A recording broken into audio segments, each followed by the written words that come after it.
Најголем број од луѓето во Македонија дале мито кога истото им било побарано.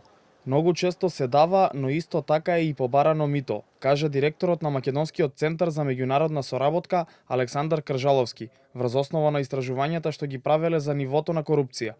Сепак на овој план Македонија не се разликува многу од останатите земји од Западен Балкан. На многу луѓе им се бара мито.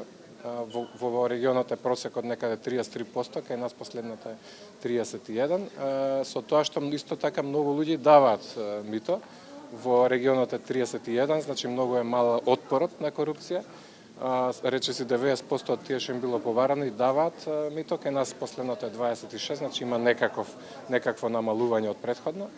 Ама пак 5% е само разликата меѓу тоа што било побарано и тоа што било дадено. Тоа ја кочи развојот на државите, бидејќи се губи довербата во системот, нели, како што викаат и самите политичари, и со тоа институциите не извршуваат својата функција, корупцијата расте, а развојот е намален или стагнира.